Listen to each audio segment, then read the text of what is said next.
ايه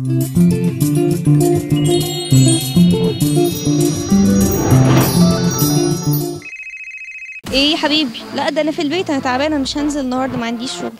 يا بنتي انت فين؟ هجيلك انا هو على طول. مش هتاخر. احنا لو بصينا لنص حياتنا هنلاقي ان نص حياتنا فعلا تحوير. بس يا ترى بقى مين اللي بيحور اكتر، البنات ولا الولاد؟ ومين عنده قدره على الاقناع اكتر، احنا ولا الولاد؟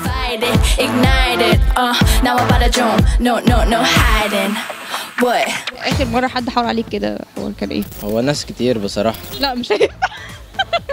مش فاكرة آخر مرة، بس هو على طول على طول اللي هو في حوارات. أنا عارفة الحقيقة أصلا وهما بيقولوا حاجة تانية غيرها، فاللي هو ببقى قافشاهم. واحنا في البلاي ستيشن قاعد يقول ان هو اللي عايز يكسب وهو ما كسبش خالص. ده بيدعي فقط مش اكتر يعني، هو بيحاول. ما هو الادعاء تحوير. لا كدبت عليه ان هي قصت شعرها عشان تغيظه، في الاخر اكتشف بقى ان شعرها ان شاء الله مع انه اتغاظوا. لو واحده متضايقه من واحده قص شعر عشان اغيظه ما يولع. عارفه يولع طبعا اكيد. واحد يقول لي ان هو مش خارج ولا ايه خارج في الاخر. دي ندالة. ندالة وساخة. ابراهيم صاحبي ده قال لك ايه في ايه؟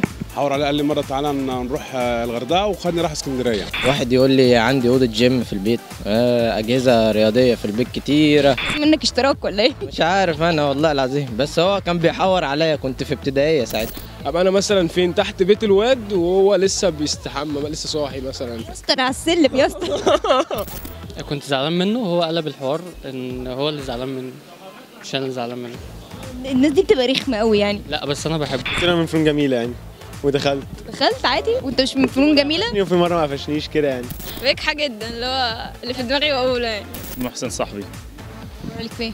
حور عليا، كان قايل لي ان في حد معين هروح اقابله، طلع حد تاني خالص يعني. عمري ما هنسى المنظر ده.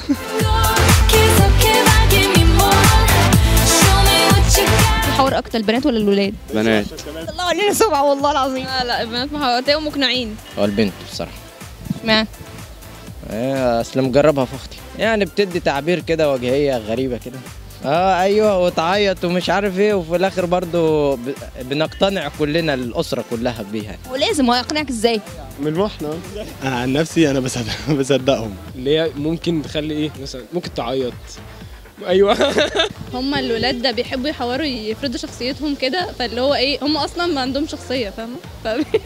فبيحاولوا ان هم يعملوا شخصيه فبيحوروا بقى. الولاد، ومعظم بيبقى في معظم بنات، بس نص الولاد بتحور عاده. اي حد بيحور في حياته. في الغالب كده البنات هي اللي بتحور اكتر. البنات طبعا بيحبوا يحوروا كتير، بيحبوا يشوفوا واخدين قلم في نفسهم بصراحه. اكيد احنا عارفين، وانت مثلا بنت اكيد عارفه ان اصحابك البنات بيحوروا عليك اكتر من اصحابك الولاد. لا انا بالنسبه لي عبده صاحبي هو ما زال هو اللي اكتر واحد بيحور في الكوكب. اكتر واحد بيحور عليا.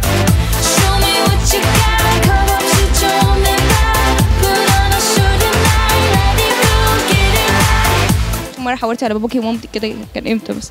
امبارح قلت لماما المحاضرة اتلغت عشان ما كنتش قادرة اقوم الصراحة. روحت بقى اقول لهم المكتبه كانت مليانه ناس ومش عارف ايه، ومعرفتش اجي واخروني، مش عايزين يخلوني ادفع الفلوس. اخر مره قلت له انا رايحه عايزه واحده صاحبتي ولازم تديني فلوس عشان اجيب اي تيشرت اسود، فسرقت الفلوس ومشيت. امبارح. انت كام؟ لسه ما خدتهمش. في النص بقى عشان اداري عليك. هم 350. خامات يا ماما، عايزه اشتري حاجات للكليه بس. الحاجه ب 20 يا ماما، الحاجه ب 50 يا ماما. بابا، ما هو بابا وماما واحد نفس الجيب. لما ما كنتيش لسه في الكليه بقى كنت بتعملي ايه؟ دروس بقى، مش كان في دروس. مين بيبقى مقنع اكتر في التحوير، البنت ولا الولد؟ اكيد طبعا الولد. ما مش عارفه، بس هما بيبان عليهم يعني. انت شايفه ان الغل ده مش وسيله للاقناع؟ لا بس هما بيبان عليهم اكتر لان هما مش مسهوكين زينا. لا البنات. نعم. عشان كل بيحبوهم. في بنات كتير جدا الولاد بيبقوا مقنعين اكتر بالنسبه لهم. ده عبط منهم، مش عشان خاطر الولاد بيعرفوا يحوروا. والله انت شايف ان البنات مقنعين اكتر من الولاد؟ جدا. الولد. ليه بقى؟